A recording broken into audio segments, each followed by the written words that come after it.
The Allies of Humanity, Book 2, Third Commentary by the Unseen Ones. Understanding the Intervention.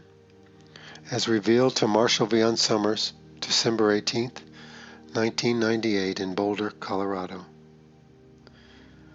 The Allies of Humanity Briefings will arouse many questions. This is good because these questions must be asked and considered. It is not merely that answers should be readily given, but that the questions be deeply considered, and that the questioners think for themselves what the answers could possibly be. If humanity is ever to become strong and self-determined within the greater community, then it must have more people who can think independently and critically and consider things deeply. The Allies themselves will remain mysterious. For some people, this will be difficult, but it must be this way, for the Allies really are spying on the intervention, and to protect themselves, the Allies must remain hidden. The Allies themselves will not divulge much information about their origin, their identities, and so forth. They claim that this information would be meaningless to people, but really the greater reason for this is that the Allies want to maintain their anonymity. This anonymity protects them and their sources. It is perhaps difficult to accept these things at first because people do not understand the difficulties of life in the greater community. They do not understand how knowledge must be transmitted from one race to another, particularly when there is a situation like an intervention underway. In a manner of speaking, humanity is under siege, though perhaps this seems too strong a word because the activities of the visitors seem so subtle and evasive. But given the results of this intervention, the word siege here really is appropriate. If you try to help another nation that is under siege and you want to remain hidden, then you have to protect yourself and your sources and communicate in such a way that the message can be dispensed effectively with minimum risk of the information being destroyed or corrupted in any way. This is why the message is being given to one person. If it were given to many people, they could perhaps misinterpret it, and they would have different versions of what they had been given, and then they would contend with each other, and the whole message could be lost or corrupted. As long as this one person can continue to receive the information, and if he has enough support around him, then this is the best protection against misunderstanding and against conflict arising. Since this is information that humanity cannot gain on its own, it must be delivered by those in the greater community who are attempting to help you and who are concerned about your freedom in the future. How can humanity on its own understand the intricacies of relations in the greater community? This is not possible. And if any attempt were made to explain these things, well, it would seem fantastic, and people would have no way of verifying it for themselves, unless, of course, they were strong with knowledge. Therefore, the Allies will remain mysterious. Some people will understand this. Some people will not understand this. The Allies cannot reveal much about their own history beyond what they have told you in the briefings. Some people can accept this. Others will become suspicious. But what we are really talking about here is discretion. You do not reveal everything to people at the outset when they can barely understand or accept your initial offerings. Their first questions must go unanswered because they do not have enough trust in their contact, and they do not have enough trust in their own knowledge, the spiritual intelligence within them, to be able to discern what is true and what is not true. Because there is so little honesty in the world, what is truly honest will be suspected and will be considered devious especially by those who are devious themselves. It is, in fact, very difficult to present something pure to the world without it being defiled or compromised, even at the outset. The one person chosen to receive these messages is chosen because he has no position in the world, because he has no social standing, and because he has been well prepared for this. Yes, he will have questions, and he does. Yes, he will be afraid of certain things, and he has been. But as long as he can receive the message and present it in a pure form, whether he himself can fully understand it or not, that is the important thing. Because the message is in a pure form and does not conform to people's expectations, preferences, or beliefs, at the outset not everyone will be able to comprehend it. And there will be much discussion and much suspicion, and many fears will be projected upon it, particularly by people whose previous understanding is challenged in any way by this new revelation. Obviously, people would want the Allies to be many things. They would want the Allies to be saviors. They would want the Allies to be rescuers. They would want the Allies to intervene and prevent any other greater community force from having access to your world. And people will feel, perhaps, like they have been betrayed or let down because the Allies are not here to protect humanity. But think about this. If the Allies were here to protect humanity, they would have to continue to protect humanity, which would require them, in effect, to take control of your world. All governments in your world would then have to be coordinated with the activities of the Allies. This then would lead to your loss of freedom, even loss of freedom to a friend. It is not the Allies' purpose to circumvent human authority. It is not their purpose to change governments or allegiances between nations. Their purpose is only to observe the intervention and to deliver their commentaries. If you want someone to save you, you will give them your power to do so. The Allies will not accept this. And even if they mounted a force necessary to eject the visitors who are interfering in human affairs, to end the intervention, well, you would have warfare at your borders. And even the Allies' home worlds would be threatened because they are here without any official permission from other worlds or from trading unions or anything like this. What we mean by this is that the Allies are really not supposed to be here doing what they are doing. If you think about this, you will understand. Even in your world, your governments have secret agents trying to get information, trying to intervene in certain ways, either for good or for ill. The only thing that is going to save humanity is humanity itself. And for this to be possible, humanity must have a greater understanding and take a very sober and objective approach to life in the universe. As it is now, generally speaking, most people take a very romantic view of life in the universe. They are dazzled by technology and want more.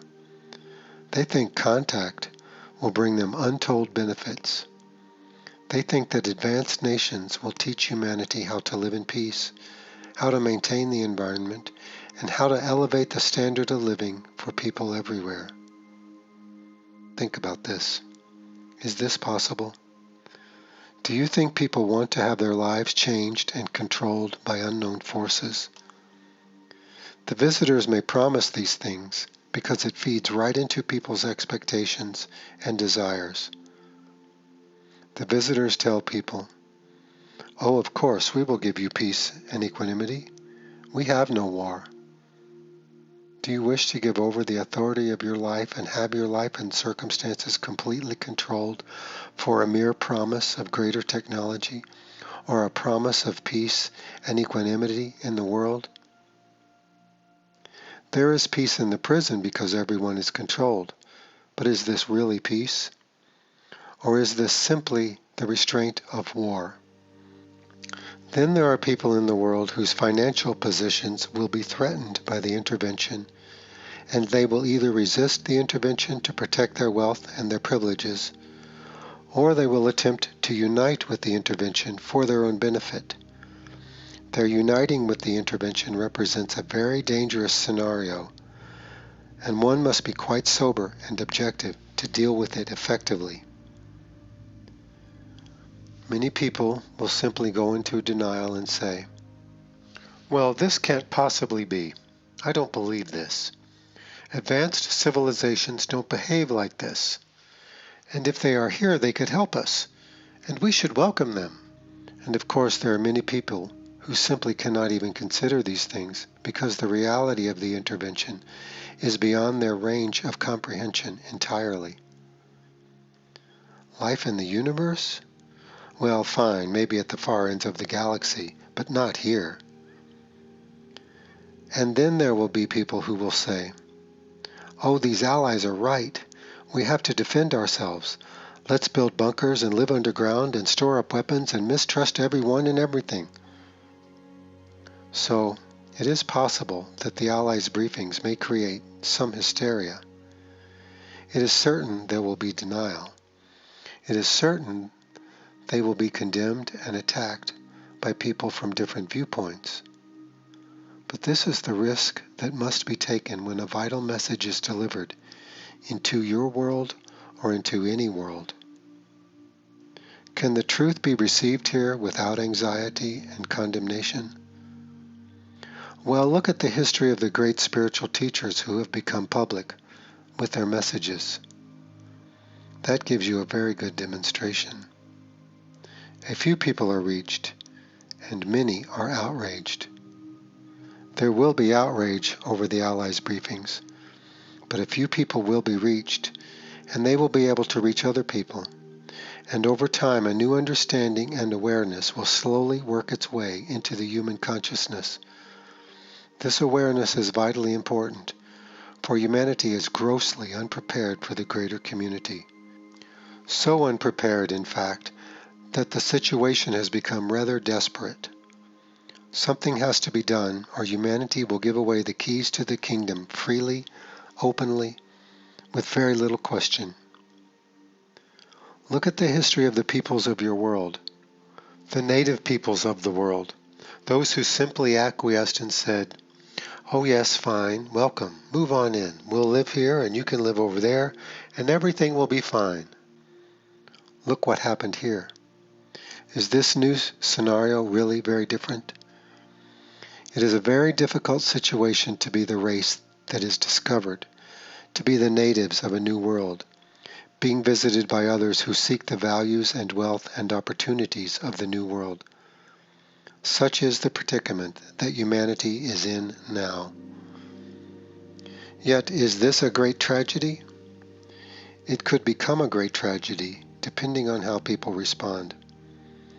However, it is also a great opportunity, for the presence of forces from the greater community intervening into human affairs is really the one great chance for humanity to unite itself and to become strong in its own defense. It takes something of this magnitude to overcome the tribal animosities and histories between cultures. It takes something greater, a greater problem, to unite people. It is like being in a house on fire.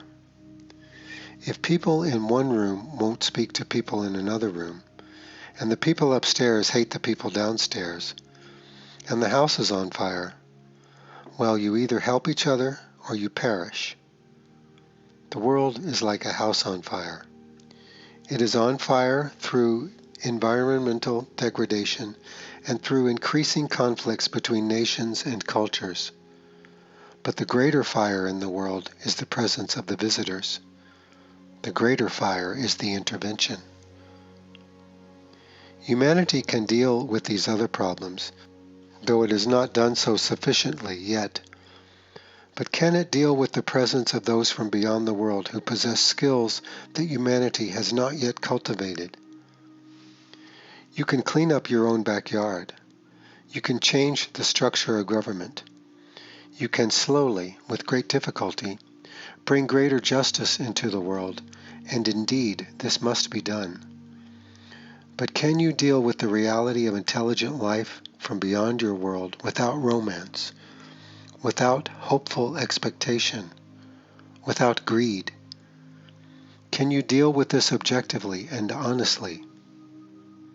Can you say to the visitors, "All right, if you are here, then you must reveal yourselves and your intentions, and we will determine if you have a right to be here or not"? As the Allies describe in their briefings, humanity should not let any foreign race upon its soil without permission from the population. Obviously, under current circumstances, this permission was never asked for and never granted. That is why it is an intervention and not a visitation. Visitors are welcomed in. They have asked permission to visit. They are here on a visit with the permission of those being visited. But an intervention does not have this permission. It is forced upon you. Some people may say, perhaps the visitors did ask for permission, and it was denied by the governments of the world. Well, even if this were the case, the visitors should be on their way and not be here. Even if the governments of the world made a mistake in not welcoming the visitation, if it was not welcomed, then the visitors should not be here, unless they came to conquer and to intervene for this purpose. Why else would they be here and getting so involved in human affairs, taking such great interest in human physiology, psychology, and religion? Do you think they are lacking these things, and that is why they are visiting? Do you think they are going to steal the books out of your library? They could get all this information simply by being observers and collecting all of your data and information and transmissions and so forth. They would not need to be here interfering in human affairs to learn about you.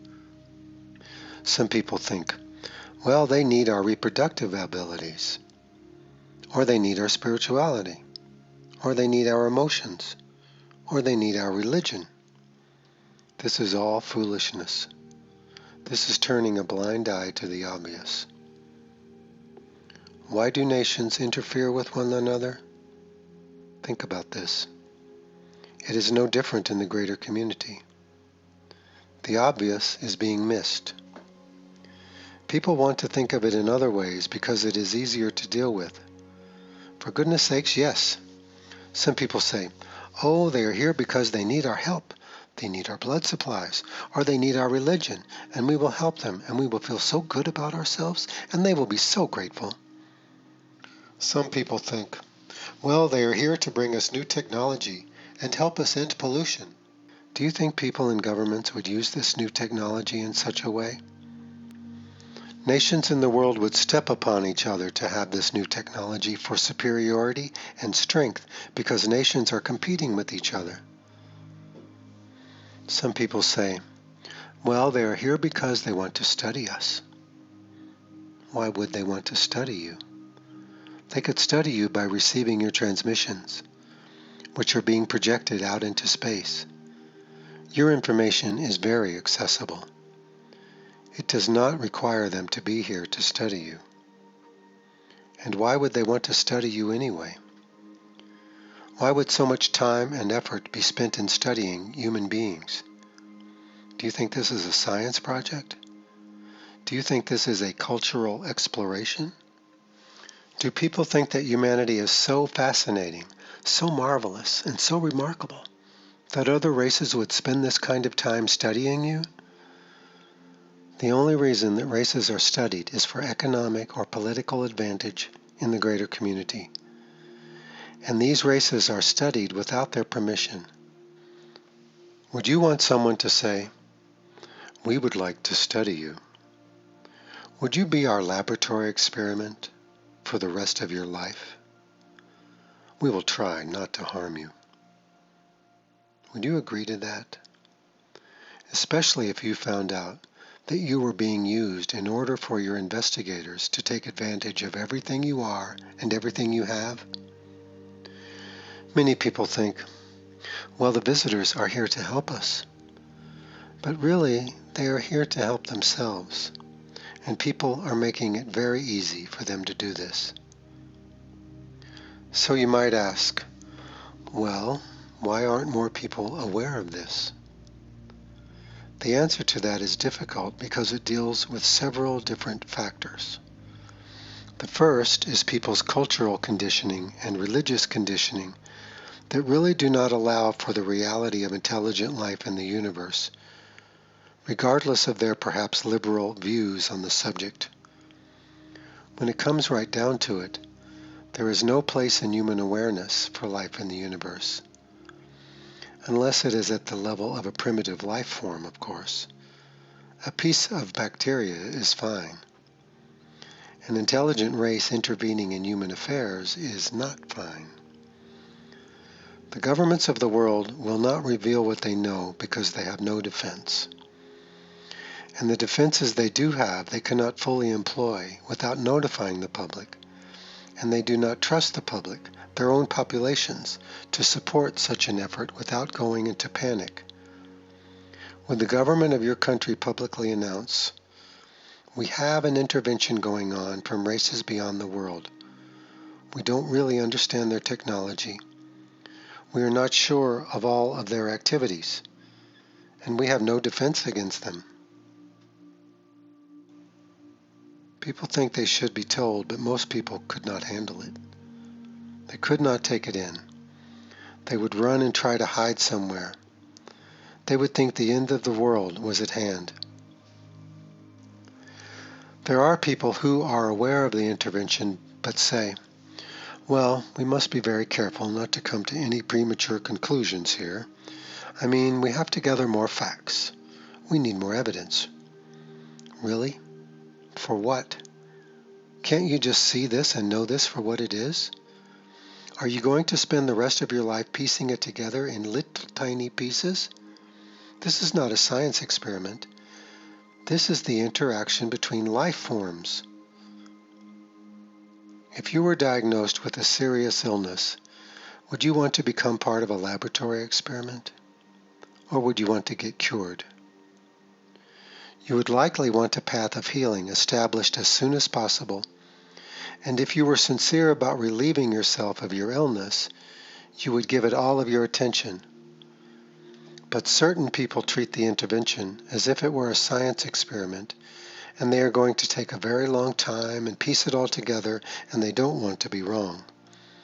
Meanwhile, their world is being undermined right underneath their feet. They don't know it, and they don't see it, and they don't want to come to these conclusions because they seem unscientific, and they seem outrageous. And where is the proof? And what is proof? How much do you have to see before it is clear? Given the clandestine nature of the intervention, well, not much is being shown to people. Not in broad daylight, anyway. So, attempting to be scientific, you piece it together, and you are on the path of seeking the truth, and you don't get the truth, and you haven't gotten the truth, and you won't get the truth. And you are ambivalent about getting the truth because if you really see what it is, well, your science experiment is over. And now you must really act. You must really do something. And your colleagues will look at you like you are crazy, like you have lost your mind, like you have given up your reason and objectivity and taken a wild and outrageous position. So as much as the truth is sought, at least in theory, it is denied, and no one wants to take the risk of knowing anything. This is a very hard thing to come to terms with, by the way. We understand this. This may be the hardest thing you have ever come to terms with, other than your own mortality. We don't expect people to simply accept this at first notice. But we must address those tendencies, beliefs, and attitudes that prevent people from knowing this at any time. You don't want to wait for the proof because then it will be too late. By then, there will be very little recourse. Then people will say, Well, the visitors have really taken over everything now. I guess it means that's why they're here. And what do you do then? Protest? Write letters to your senator? Complain to your friends? This is a very serious situation. People must take risk here to see and to know. But even in taking risks, you need some help because you cannot see what is beyond your borders. Could the Native American peoples understand the intricacies and competition between European nations? No, they could not. Not without help from a more mysterious source. And indeed, at that time, the angelic presence was active in trying to notify the peoples of the Americas that great and tragic changes were coming. But like yourselves, the natives could not respond because it was outside the realm of their worldview. It did not fit with their beliefs or understanding, and so such revelations, to the extent they could be made available to people, were largely rejected or ignored. Do you think that the angelic presence just looked the other way and let the Native American peoples be obliterated? People want things to work out well. They want to be comfortable, and so they do not look. And if they look, they do not see. And if they see, they do not comprehend because of what they want. People do not want war, and as a result, they deny war until war overtakes them. Instead of eradicating the conflict at the very outset, as soon as the spark is lit, they wait for the fire to reach them, and then they say, "Oh, we have to stop this." People ask, "Well, what can we really do?" There is a great deal you can really do. You must begin with awareness. You must have an understanding of what you are dealing with. You must not allow any alien force to set foot on the soil of this world without the express permission from the people of your world.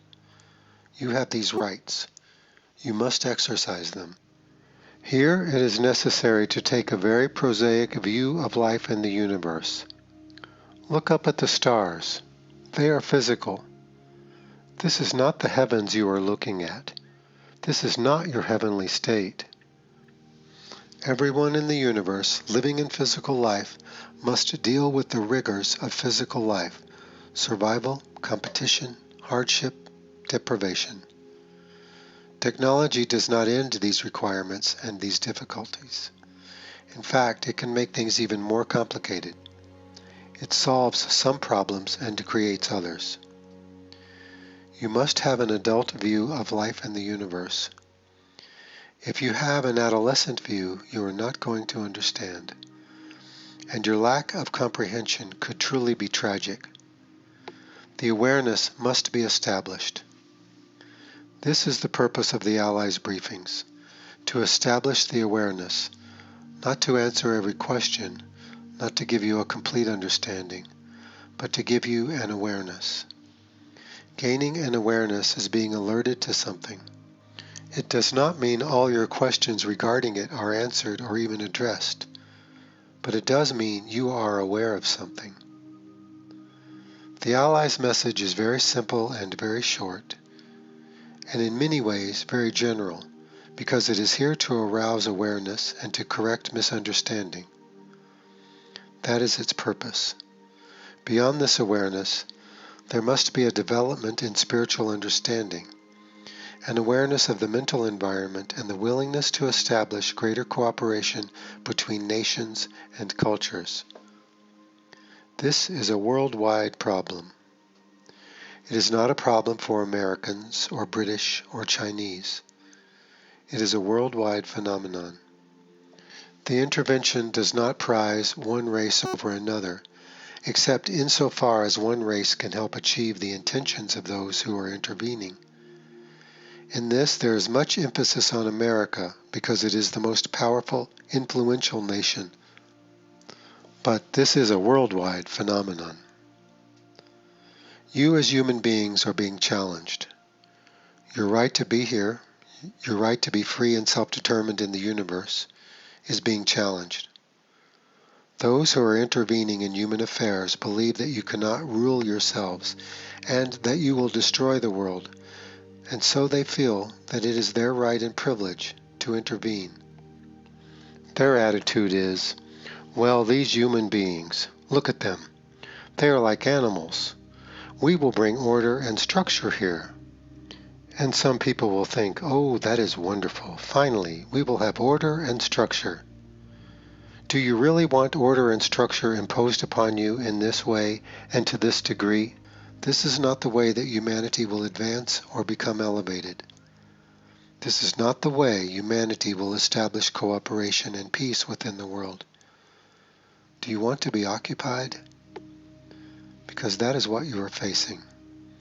A vast, global occupation. And many people will say, well, I just can't deal with this. I have other problems.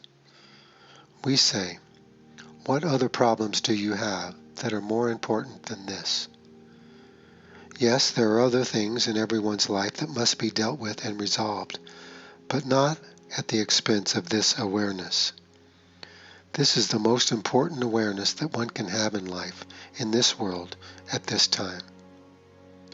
So, you begin with awareness. And then you must study and learn things about life in the universe. And where can you learn this? At the university? In church? From your parents? From your friends? From the newspaper or a magazine? What teaches you about life in the universe can be learned in part from human history. The understanding of how the world has evolved and the forces that have shaped it, and how nations have interacted with each other will teach you a great deal about life in the universe because it is not different. It is only happening on a much greater scale with many more different influences and participants. You need a very sober view of intelligent life in the universe, and you must understand, counter to what is believed by many today, that technology will not save you. It will only change you. Technology has not saved any race in the universe. It has only changed them. Yes, there are nations that can overwhelm and dominate others because of technology. But these invading nations have been changed themselves by technology. Technology actually makes you vulnerable in the greater community. If you have technology that no one else has, well, everyone wants what you have now. And how are you going to defend what you have and protect what you have? It is a problem that very wealthy people face even in your world. How are they going to protect their wealth and their privilege? This totally changes their lives, their friends, their priorities, and can indeed make their lives truly miserable, and often does. The best position in the greater community is to be self-sufficient, independent, and extremely discreet. This is wisdom on a greater scale. Yet you can understand from human culture and your own history how this can be true and why this is true. Does the person who just won $1 million go out and tell everybody? Well, things will change if they do. Discretion, discernment. Very important. More important now than ever before. Therefore, a great deal can be learned from your own history. You take an objective view and say, well, this is what happens when nations of different capabilities interact. Yet many people still think, it's manifest destiny. It must be this way. It's the way it is, and it can't be changed. And it would have happened this way anyway. That is ridiculous. It could have happened in many different ways. It could have gone many different ways. History did not have to turn out the way it did. And there are other people in the world who think, well, whatever happens is the right thing to happen. This is even more ridiculous. Yet while much may be learned by studying human history, culture, and psychology, there must be new information as well, a new perspective. It is not simply new information you need as much as a larger perspective. If you look at things the way you have always looked at them, you are going to see what you have always seen, and nothing new is going to be revealed. So to have a new understanding, a new revelation, requires a different perspective. Otherwise, the mind simply protects what it already believes in and fends off or fights off anything that challenges that. A new spiritual perspective and an understanding of spirituality in the universe is being provided through the teaching in greater community spirituality. Instead of receiving this gift from the Creator, some people may say, well, this is all coming from one person. He is going to become so rich and powerful. Ha! We hope he doesn't get destroyed, actually. Is it a blessing to have all of this given through you into the world? Is it really a blessing to be maligned and condemned or even deified by people? We think it is a great burden and a great sacrifice to accept such a responsibility. The best thing you can hope for is anonymity, but you won't have it because sooner or later people will find out. Well, this person really says that he has something that no one else has, and then everyone goes crazy about it. How can someone say this? Who does he think he is? He must be cavorting with the devil. And if he is cavorting with the angels, well, why does he get to be the one and not me? You see, it is hard to be a messenger. Yet someone has to do it. And a person needs great assistance, or it cannot be done. They must have great self-trust, great confidence in the Creator, and great discernment to tell whether they are being correctly or incorrectly guided. Certainly, anyone who is protecting their money or their social standing could not be in such a position without great personal conflict. Therefore, new information is needed here, a new perspective, a greater community perspective. You have to start thinking like someone who lives in a greater community and not simply someone who lives in a neighborhood or a town.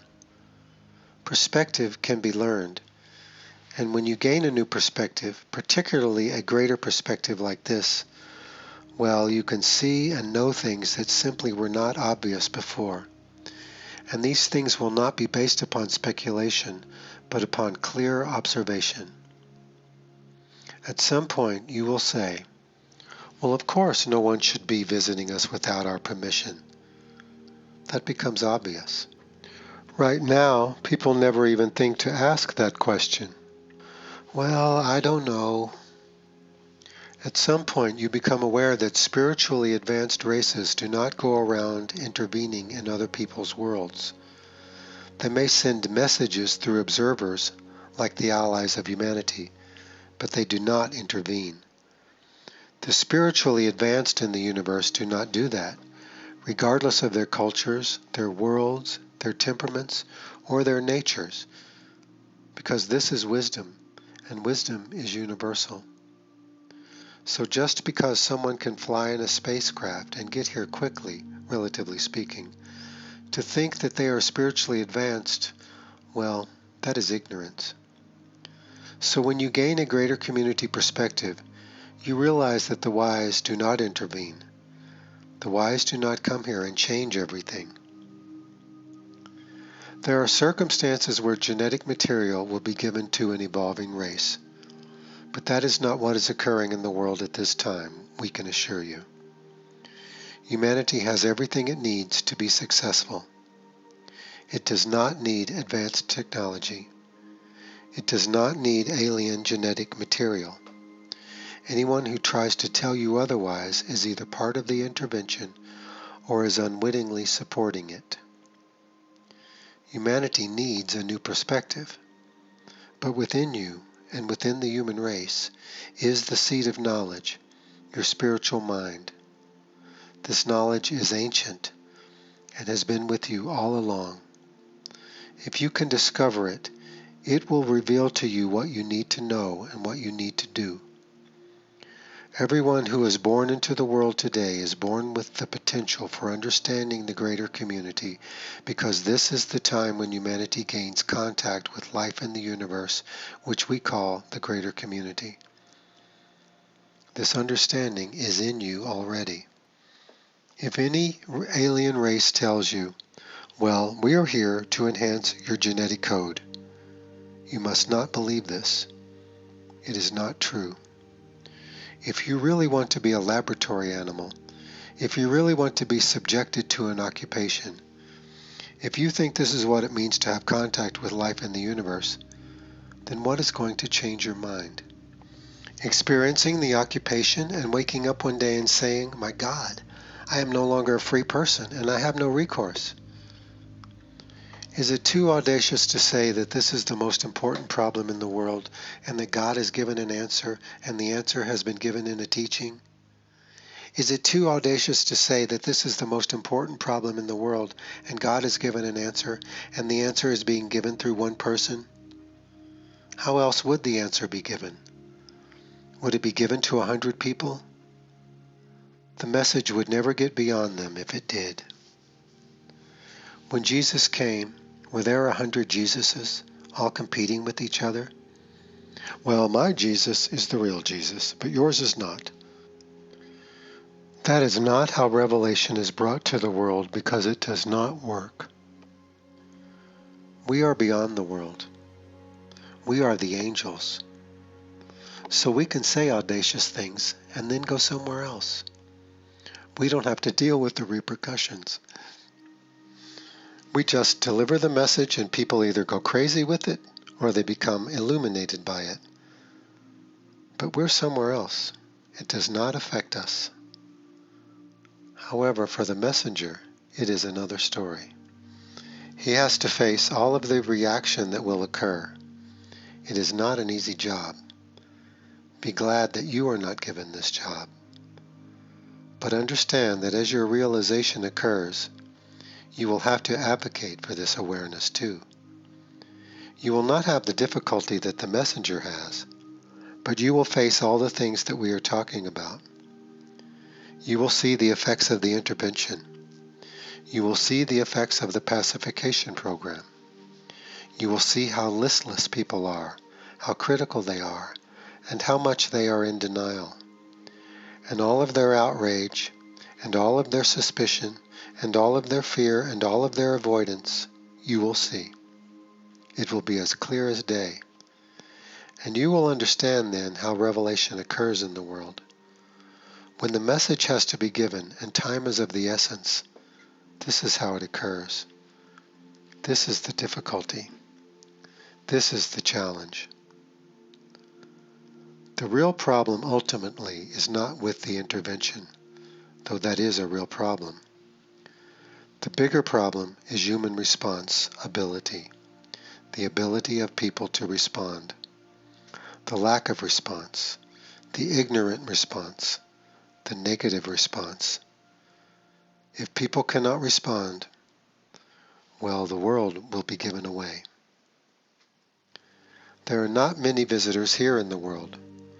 Their numbers are not that great, but their job is being made easy because of human acquiescence and human ignorance.